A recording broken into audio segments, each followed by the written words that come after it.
Hello मित्रों, नमस्कार। आप सभी का स्वागत करता हूं एग्रीकल्चर नॉलेज स्कूल के यूट्यूब चैनल में। आप देख रहे होंगे आज मैं मिर्ची के खेत में हूं और आप लोगों के लिए स्पेशल इस खेत में जो हो रहा है वो मैं आज के आपके साथ डिस्कस करूंगा कि जो मिर्ची की खेती है इसमें हमें क्या क्या इनपुट हैं अगर अच्छी खेती करना है हमें। तो चलो स्टार्ट करते। तो सबसे पहले आप देख रहे होंगे ये मल्चिंग बिछी हुई है यहाँ पर।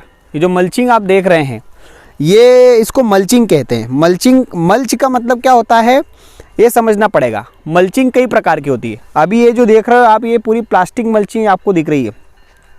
यहाँ पर आप देखोगे तो इसे हम प्लास्टिक मल्चिंग कहते हैं। प्लास्टिक मल्चिंग का मतलब जो 25 माइक्रोमीटर की या इससे कम माइक्रोमीटर की हम एक काली पन्नी का उपयोग करते हैं। काली पन्नी का ही उपयोग हमें करना है। अलग अलग प्रकार की पन्नियाँ आती है तो इनको आप यूज़ कर सकते हैं आपकी मिर्ची की खेती के। ठीक है, मल्चिंग से हमें क्या फ़ायदे होते हैं? देखो, मल्चिंग आप जब भी करोगे तो पहला तो इससे सबसे बड़ा फ़ायदा ये है कि आपकी बीमारियां कम आएगी। बीमारियां मतलब आपके कीट कम आते हैं। कीट तो पहला हो गया आपका, कीट कम आएंगे। दूसरा ये है कि मॉइस्चर जो है खेत में, आप लगातार जब मॉइस्चर देते हैं तो मॉइस्चर आपके खेत में बना रहता है लंबे समय तक। दूसरा, बरसात में इससे सबसे ज़्यादा उपयोग इसका मानते हैं हम। बरसात में मल्चिंग का जब मल्चिंग करते हैं तो इसमें गोबर, इसमें स्पेशली वीड, खरपतवार नहीं आते हैं। ठीक है, जब खरपतवार नहीं आते हैं तो फसल और खरपतवार का कंपटीशन नहीं होता और जो हम न्यूट्रिएंट देते हैं वो न्यूट्रिएंट पूरे के पूरे हमारे पौधे को ही लगता है। तो मल्चिंग का ये फ़ायदा हो गया। दूसरा, मल्चिंग का सबसे बड़ी फ़ायदा ये है कि आप यहाँ पर देख रहे होंगे कि आपको कीट अगर है तो आपको स्प्रे यहाँ करना है। ठीक है, यहाँ कीट पे स्प्रे करोगे आप तो स्पेशली कीट यहीं पर रहते हैं तो आप इस मल्चिंग पे स्प्रे कर सकते हो। ठीक है। दूसरा, मल्चिंग का एक फ़ायदा ये है कि यहाँ से कीट भगते हैं। क्यों भगते हैं? क्योंकि ये ट्रांसप्लांट करता है। मतलब जब सूर्य की रोशनी इस मल्चिंग पर पड़ती है, ठीक है ना, तो कीट जो हैं उड़ते हैं, यहाँ पर बैठते नहीं है पौधे पर, जिससे ये हमारे जो रस चूसक कीट होते हैं जैसे वाइट फ्लाई हो गया, एफिड हो गया, जेसिड हो गया, वो कम लगते हैं। ठीक है, और पेस्टिसाइड भी कम लगता है। दूसरा, सबसे इसका बड़ा फ़ायदा ये है कि ड्रिप के साथ हम मल्चिंग लगा रहे हैं ना, तो ड्रिप के साथ हम जब मल्चिंग लगाते हैं तो हमारा जो वाटर सॉल्युबल जितने भी हम देते हैं वो सीधे ही जड़ क्षेत्र के पास चले जाते हैं। ठीक है, और बरसात में जब हमारी बीमारियां आती है तो मल्चिंग वाले खेत में जैसे विल्टिंग हो गया, कॉलर रॉट हो गया, ये देखने को मिलती है। कम क्यों देखने को मिलती है? क्योंकि जब ये मल्चिंग लगी हुई है तो यहाँ से पानी जो है इकट्ठा नहीं होगा, ठीक है, पौधे के पास, और ये उधर लीच आउट हो जाएगा। लीच आउट होगा तो बीमारी नहीं आएगी। तो ये मल्चिंग के इतने सारे फ़ायदे हैं। ठीक है, इसलिए अगर आपके पास, अगर ये प्लास्टिक मल्चिंग का खर्चा आपके पास नहीं है तो आप जो हमारा भूसा होता है या हमारी पुआल होती है उसका उपयोग कर सकते हैं। जैसे धान का पुआल है ना, गेहूं का पुआल है, इसका उपयोग मल्चिंग के रूप में आप कर सकते हैं। लेकिन चीली में हमेशा हमें मल्चिंग का ही उपयोग करना चाहिए। ठीक है। दूसरा, मैं यहाँ पर जो देख रहा हूँ वो है ये येलो कलर के ट्रैप दिख रहे हैं आपको। मैं आपको बता रहा हूँ 1 मिनट में। ये येलो कलर के आपको यहाँ पर टैग दिख रहे हैं, ये देखो डंडी के साथ। तो ये पीले और चिपचिपे ट्रैप हैं। ये आपको 1 एकड़ में कम से कम 40 लगाने होते हैं। ठीक है, तो उससे क्या फ़ायदा होता है हमको?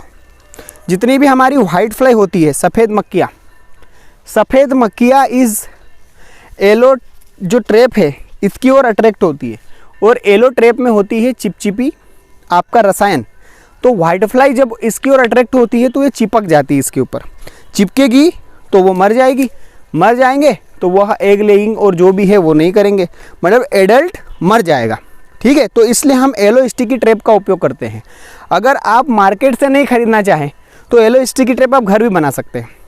घर बनाने के लिए आपको क्या करना पड़ेगा? आपको लेना पड़ेगा एक पुष्टे कार्डबोर्ड लेने पड़ेंगे, और कार्डबोर्ड के ऊपर येलो कलर का जो कलर होता है उसको हमें लगाना पड़ेगा, और उसके ऊपर ग्रीस बांध देंगे हम, और एक लकड़ी की सहायता से कर देंगे। तो क्या होगा, वो घर का जुगाड़ हो जाएगा।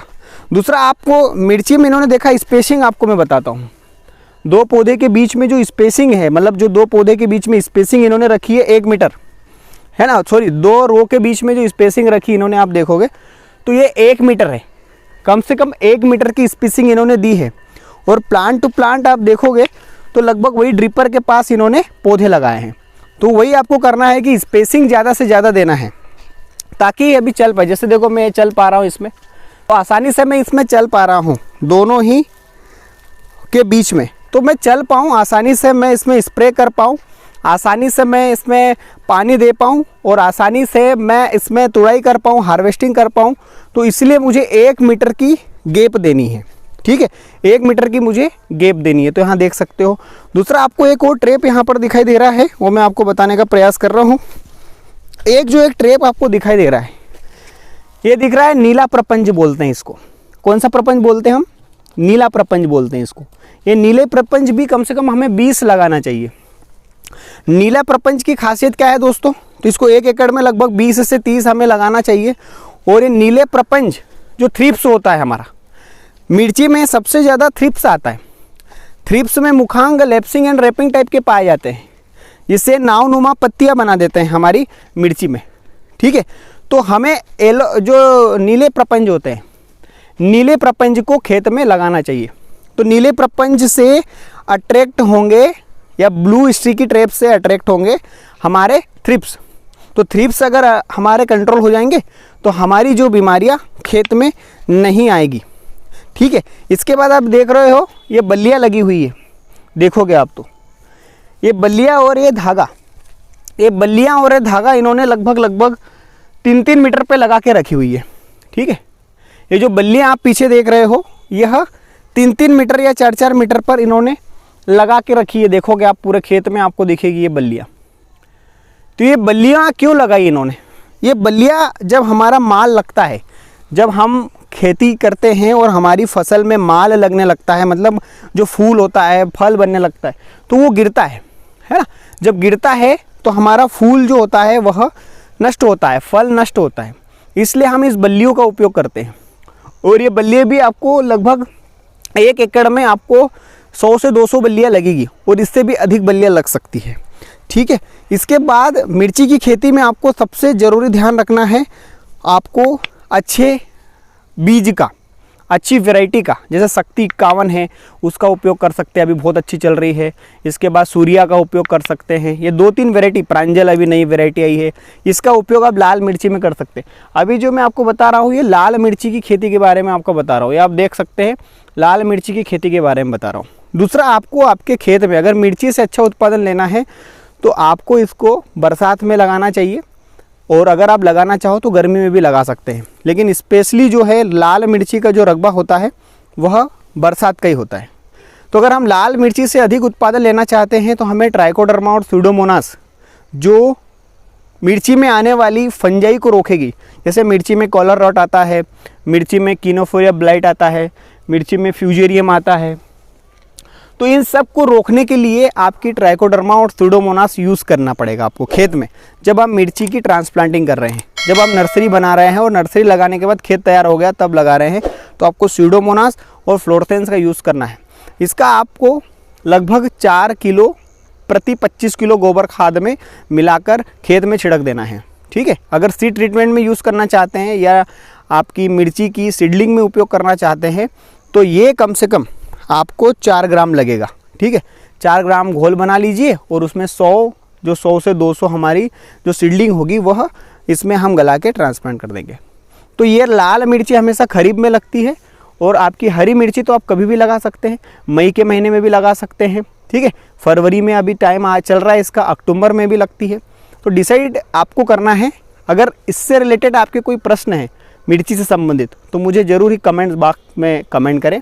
अगर वीडियो पसंद आता है तो जय हिंद, जय भारत, जय किसान, भारत माता की जय, जय हिंद।